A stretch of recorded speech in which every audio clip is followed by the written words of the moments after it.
So we're back for another episode of Ascot Asks, this time with AJ O'Neill.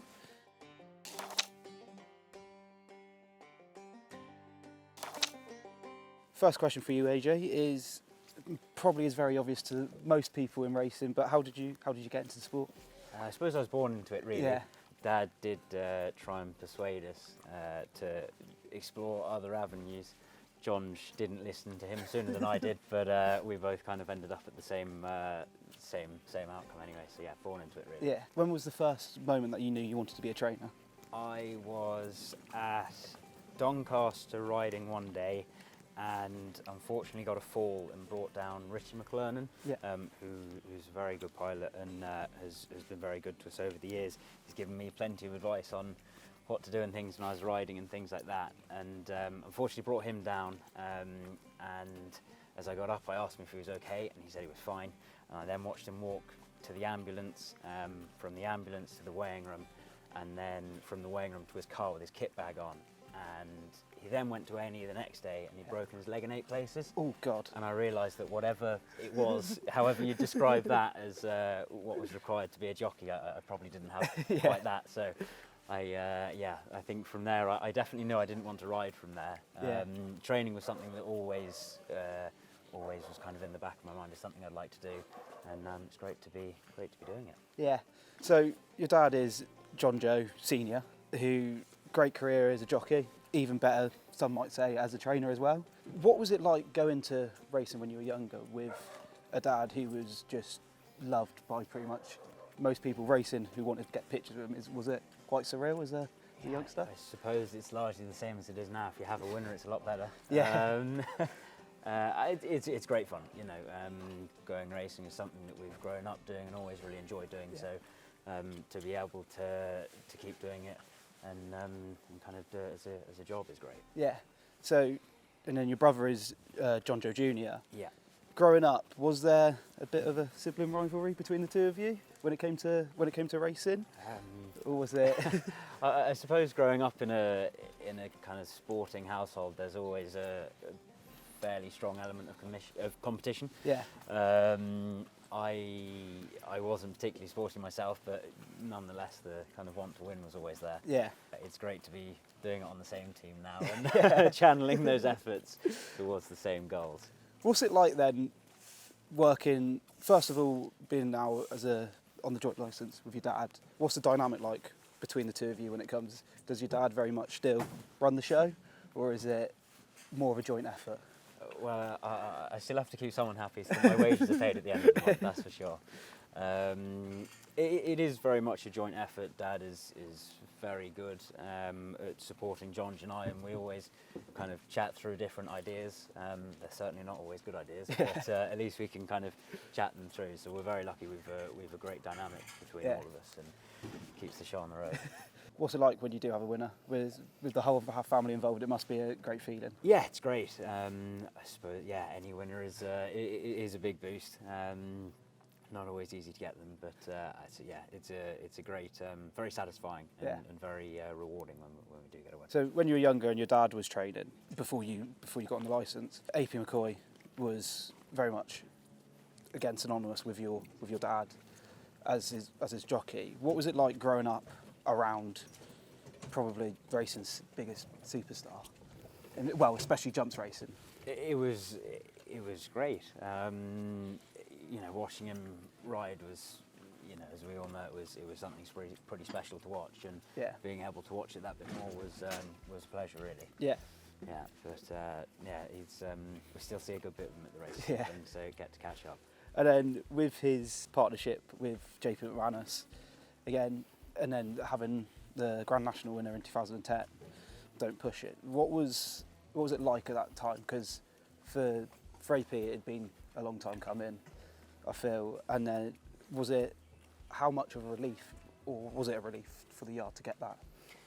I was 11 at the time, so I was just enjoying being allowed to stay awake beyond bedtime and drinking fizzy drinks and things. But it was unbelievable. At the time, probably didn't quite realise exactly what it meant. And looking back on it now makes it just that bit more special. Yeah. So, question is, Dad's done both. Grand National or Gold Cup? I'm not picky. You're not I picky? wouldn't mind. Either or. It's like they're both great races, really. Yeah, splitting hairs. I think the Grand National is an awesome spectacle. Yeah. Yeah, it's a race that I do really enjoy every year. But at the same time, the Gold Cup's, you know, a very, very impressive race. Yeah. You've got, you know, the best horses coming together. So, yeah, both are great to watch. Yeah. Moving on to Ascot now. You told me earlier that you've never actually saddled up a runner at Ascot because your dad likes to go to Ascot. But what does Ascot mean for a yard? It obviously is very famous for its flat racing, but we do have a great jumps program as well. Yeah, absolutely. What does it feel?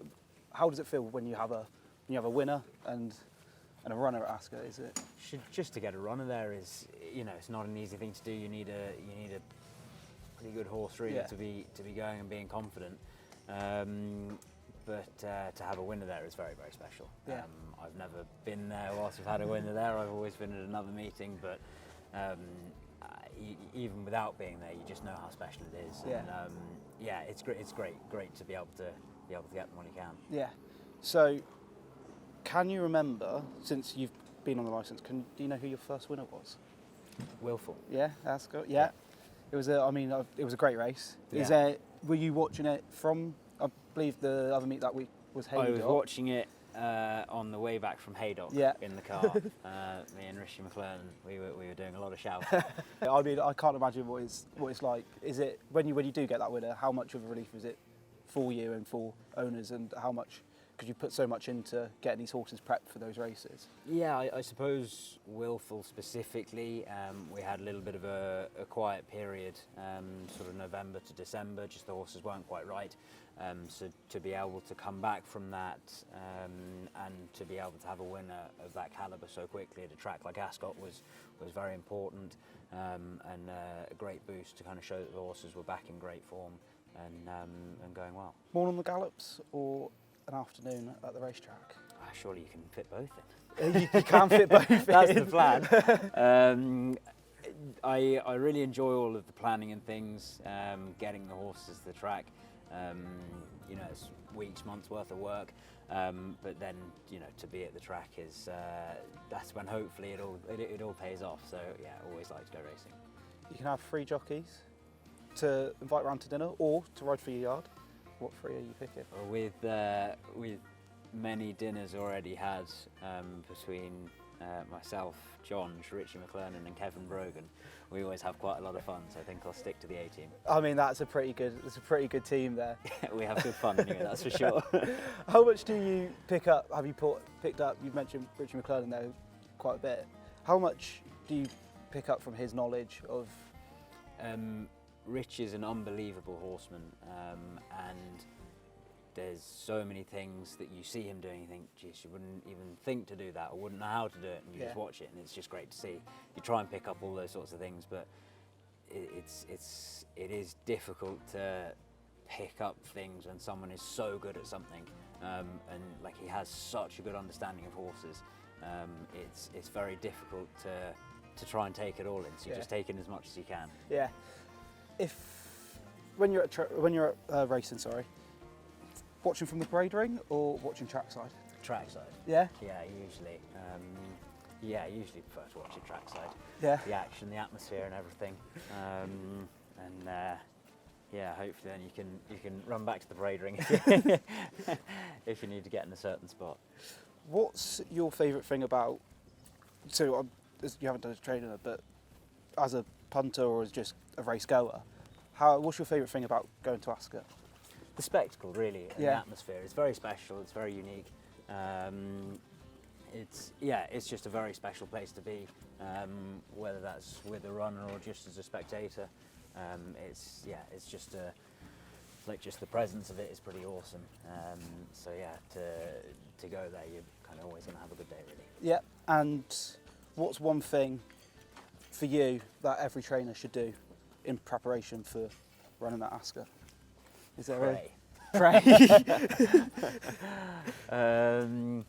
I don't know really. It's very difficult to say. I think to get the owners there as best as possible, because it is such a great place. The owners are so well looked after, and I think they're kind of guaranteed to have an enjoyable experience if they go. So I think the more owners that can go there can only be a good thing. Yeah. What is one thing about racing that you absolutely love? If you could say to anyone, this is the best thing about the sport. I think it's the variety, really. Yeah. Every horse is slightly different, every track is slightly different, every day the competition is slightly different. There's always change. You're kind of always kept on your toes and thinking about different things. So I think the variety is something that I've always enjoyed. What is one thing you'd ban from the yard? One thing I'd ban from the yard? Non-uniform clothing. Non-uniform clothing. Is that a proper bugbear? To be fair, the team are really good. We're very lucky that we have a great sponsor, the Teddem family, with Wasdell Group, and they're very generous to sponsor us, and we've got excellent equipment and excellent kit, so it's great when the lads use it, and you don't see them turning up in other things, which is always a bit of a pain. I know it must be hard for you, but have you got a favourite horse at the yard? Probably not really at the moment. Try and share my love between them all. When I was riding, my favourite horse was Man in the Shadows. He was a cool little horse. I think I won 3 times on him, so he was always a bit of a favourite of mine. We're very lucky. We've lots of lovely horses and plenty of young horses that we're still getting to know, so very lucky to have them all.